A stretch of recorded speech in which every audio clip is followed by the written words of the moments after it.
Hello friends, welcome back to my channel. আশা করছি আপনারা সকলেই ভালো রয়েছেন। আজকের ভিডিওতে আমি আপনাদের সঙ্গে শেয়ার করব, আপনারা সকলেই জানেন যে আমরা প্রতিটা মাসের চতুর্থ শুক্রবার সুপোষণ দিবস পালন করি। তো সেই সুপোষণ দিবস মিটিংয়ে আপনারা কিভাবে মিটিংটা খুব সুন্দরভাবে সম্পন্ন করবেন এবং আপনাদেরকে ভিডিওর মাধ্যমে আমি দেখিয়ে দেব যে আপনার পোষণ টাকার অ্যাপে আপনারা কী থিম সাবমিট করবেন। তো ভিডিওটি আমি শুরু করছি। যারা ভিডিওটি দেখছেন অবশ্যই লাইক শেয়ার করবেন এবং যারা চ্যানেলে নতুন অবশ্যই সাবস্ক্রাইব করবেন। তো এখানে আমি একটা পিডিএফ ওপেন করেছি, আপনারা দেখতে পাচ্ছেন, এবং এটা আমাদের যে আগস্ট মাস চলছে এই আগস্ট মাসের সুপোষণ দিবসের থিম। তো এবার ডেটটা পড়েছে 28/8/2026 এবং সেটা শুক্রবার, সেটা সকলেই জানেন। এবং এই মাসে অর্থাৎ আগস্ট মাসে যে আমাদের থিম পড়েছে সুপোষণ দিবস সেটা হলো অ্যানিমিয়া প্রিভেনশন ইন চিলড্রেন। এবং এখানে অর্থাৎ অ্যানিমিয়া বলতে রক্তাল্পতা যে দূরীকরণ বাচ্চাদের, বা সেটা নিয়ে সতর্ক বার্তা। তো চলুন একটা পিডিএফের থ্রু দিয়ে আপনাদেরকে দেখিয়ে দিচ্ছি যে আপনারা কি কি পয়েন্ট আলোচনা করবেন। এবং এটি কিন্তু খুব গুরুত্বপূর্ণ একটি বিষয়। আপনারা সকলেই জানেন, আপনারা গ্রামে যেহেতু এলাকায় কাজ করছেন, আপনাদের 10টা যদি এলাকায় মা থেকে থাকে তার মধ্যে দেখবেন মোটামুটি 5টা বা 4-5টা মা এমন থাকে যাদের কিন্তু হিমোগ্লোবিন কম। অনেকের 7 পয়েন্ট রয়েছে, অনেকের 8 পয়েন্ট রয়েছে, এরকম করে হিমোগ্লোবিন।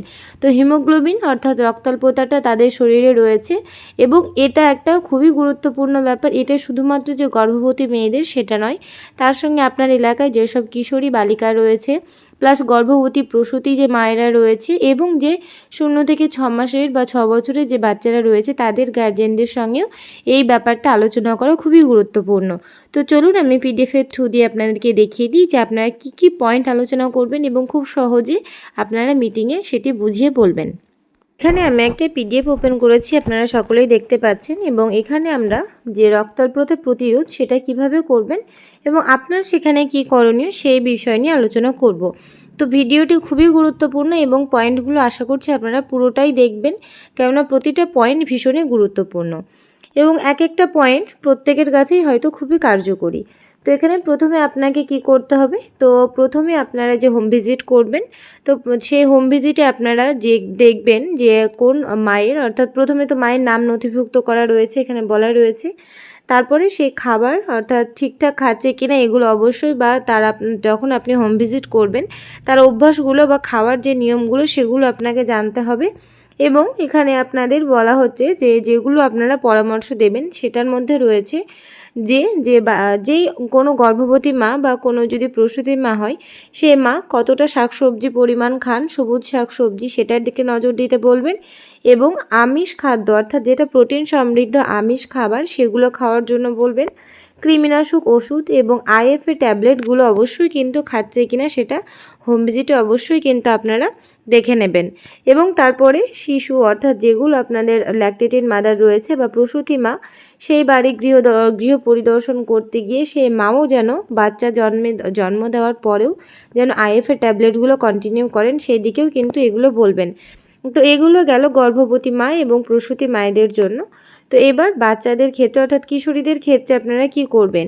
তো কিশোরীদের যখন আপনি হোম ভিজিট করবেন, বা আমরা যখন যে আমাদের সুপুষ্টি দিবস, বর্ণপ্রসন দিবস, আমাদের যেসব মিটিংগুলো করি সেই মিটিংয়ে এই যে ব্যাপারগুলো অর্থাৎ আইএফএ ট্যাবলেট খাওয়ার জন্য পরামর্শ অবশ্যই দেবেন। কেননা একজন কিশোরী যদি সুস্থ স্বাভাবিক থাকে তবে সে ভবিষ্যতে গিয়ে একজন সুস্থ স্বাভাবিক মা হতে পারবে এবং একটা সুস্থ শিশুর জন্ম দিতে পারবে। তো এখানে বলা হচ্ছে 6 থেকে 6 মাস থেকে 5 বছর বয়সী শিশুদের, আপনারা জানেন যে আমাদের প্রতিটা সেন্টারেই 6 মাস পর পর যে আমাদের আইএফএ সিরাপগুলো খাওয়ানো হয়। তো এটা অবশ্যই আপনি গার্জেনদেরকে বা মায়েদেরকে বলবেন। এই যে সিরাপটা বা বাড়িতে অনেকের দেওয়া হয়, অনেকে অবহেলা করে যে খাওয়াচ্ছি, বা 2 দিন সপ্তাহে যেহেতু 2 দিন খাওয়াতে বলে অনেকের মনে থাকে না। তো এই ব্যাপারগুলো অবশ্যই বলবেন, কেননা একটা বাচ্চার শরীরে আয়রনের বা হিমোগ্লোবিন কতটা জরুরি সেটা আমি ডিটেলসে আপনাদেরকে নেক্সট আমি বলে দিচ্ছি। তো এগুলো রক্তাল্পতা প্রতিরোধ সম্পর্কে আমি বললাম যে কিভাবে আপনারা প্রতিরোধ করবেন। এবার আপনাদেরকে জানতে হবে যে এই রক্তাল্পতা এটা কিভাবে হয়, বা এই যে রক্তাল্পতা এটা শুধুমাত্র আমরা ট্যাবলেট দেখলাম বা সাপ্লিমেন্ট দেখলাম, এবার আমরা দেখব যে খাবারের মাধ্যমে আমরা কিভাবে রক্তাল্পতা দূর করতে পারি। তো এখানে দেখুন কিছু কৃমিনাশক বা লৌহ সমৃদ্ধ যে আইএফএ ট্যাবলেটগুলো সেগুলোর কথা বলা হচ্ছে। তো এখানে 180টা আইএফএ ট্যাবলেট একজন 3 মাসের যে পরবর্তী যে গর্ভাবস্থা রয়েছে সেই সময়ের জন্য, এবং যে কৃমিনাশক ওষুধটা আছে অ্যালবেন্ডাজোল, সেই অ্যালবেন্ডাজোল ওষুধটা এটা বাচ্চাদেরকে খাওয়ানোর, বা এখানে বাচ্চাদের রয়েছে যেটা কৃমিনাশক সেটা হাফ এবং গোটা, সেই নিয়মটা আমি বলে দিচ্ছি। তো এই ব্যাপারগুলো অবশ্যই বলবেন।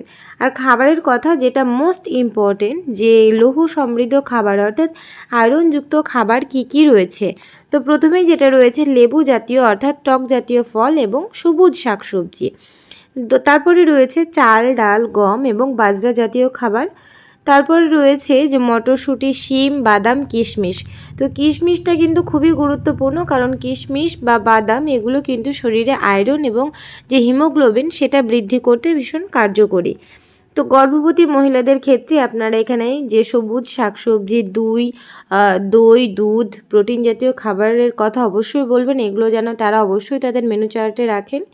এবং তারপর আইএফএ ট্যাবলেট তো রয়েছেই, এটা সাপ্লিমেন্ট। আর খাবারের ক্ষেত্রে কিন্তু সবুজ শাকসবজি কিন্তু মাস্ট আপনারা অবশ্যই বলবেন। এবং দেখুন এবার এই যে রক্তাল্পতা এটা কিভাবে হয়, এবং আপনারা হয়তো অনেকেই বুঝতে পারেন না যে অ্যানিমিয়া বা রক্তাল্পতা এটা কিভাবে হয়, বা কী সিমটম দেখলে আমরা বুঝতে পারবো। তার মধ্যে রয়েছে প্রথম লক্ষণ যেটা বিরক্তিভাব, অর্থাৎ মনে হবে খিটখিটে, যেটাকে বলা হয় যে একটা ভালো কথা বললেও তার খিটখিটে স্বভাবটা থাকবে, যে ভালো কথাটাকেও খারাপ মনে হবে। দুর্বলতা, যে কোনো কাজ করতে গিয়ে যে কোনো হয়তো স্বাভাবিক বা কম ভারী কাজ না করে তবুও তাকে দুর্বল মনে হয়। হাঁপানি, অর্থাৎ কোনো হয়তো সিঁড়ি চড়তে গিয়ে বা একটু বেশি কাজ করলে খুব তাড়াতাড়ি হাঁপিয়ে যাচ্ছে, এবং ক্লান্তি। তো এইগুলো থাকলে বুঝতে হবে যে সেই মানুষটার বা সেই মাটার রক্তাল্পতা রোগটি রয়েছে। তো রক্তাল্পতা সম্পর্কে অর্থাৎ রক্তাল্পতার যে কারণগুলো সেটা আমরা বললাম একটু আগেই। এবার লক্ষণটা দেখলাম, এবার কারণটা দেখে নেব যে এটা কি কারণে হয় রক্তাল্পতাটা। তো রক্তাল্পতায় নামের মধ্যেই রয়েছে রক্ত অল্পতা, অর্থাৎ শরীরে যখন রক্তের পরিমাণটা কমে যায় তখনই সেটা রক্তাল্পতা আমরা রোগ বলি। তো এই ক্ষেত্রে যেসব আমরা কীভাবে আমরা এটাকে প্রিভেন্ট করতে পারবো সেই কারণগুলো আমি বলে দিলাম, বা সাপ্লিমেন্টগুলো বা যেসব খাবারের মাধ্যমে যেগুলো রোধ করা যায় সেটা আমি বলে দিলাম। তো খাবারগুলো আপনারা অবশ্যই একবার পজ করে দেখে নেবেন। তো তারপরে যেটা রয়েছে যে এই রক্তাল্পতার প্রভাবে কি হয়। তো রক্তাল্পতার প্রভাবে একজন কিন্তু শিশু মানে স্বাভাবিকভাবে সেই শিশুর জন্ম হবে না। অর্থাৎ এখানে দেখুন প্রথমে কি হচ্ছে, যে প্রসবের সময় যে রক্তটা বেরিয়ে যাচ্ছে তার ফলে কিন্তু শিশুর যে রক্তাল্পতা সেটা বেড়ে যাচ্ছে। মায়ের তো রয়েছে, তার সঙ্গে শিশুরও। আর রক্তাল্পতা যে মায়ের থাকবে সে কিন্তু একটা সুস্থ স্বাভাবিক শিশুর কখনোই জন্ম দিতে পারবে না।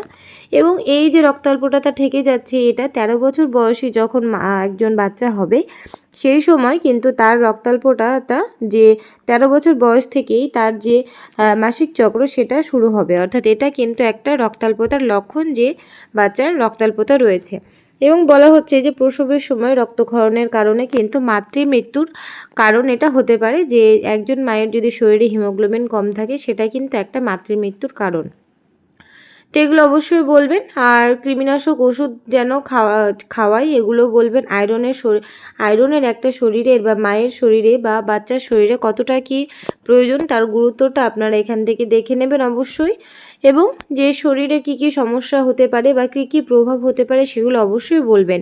কেননা একটা যদি আমি কোনো কিছু সাইড এফেক্ট বলি তবে কিন্তু সেই মাটা বুঝতে পারবে যে এইগুলো যদি আমার বাচ্চার থেকে থাকে বা বাচ্চা যদি আমার এরকম রক্তাল্পতা থাকে তাহলে সেটাকে অবশ্যই প্রতিরোধ করা প্রয়োজন।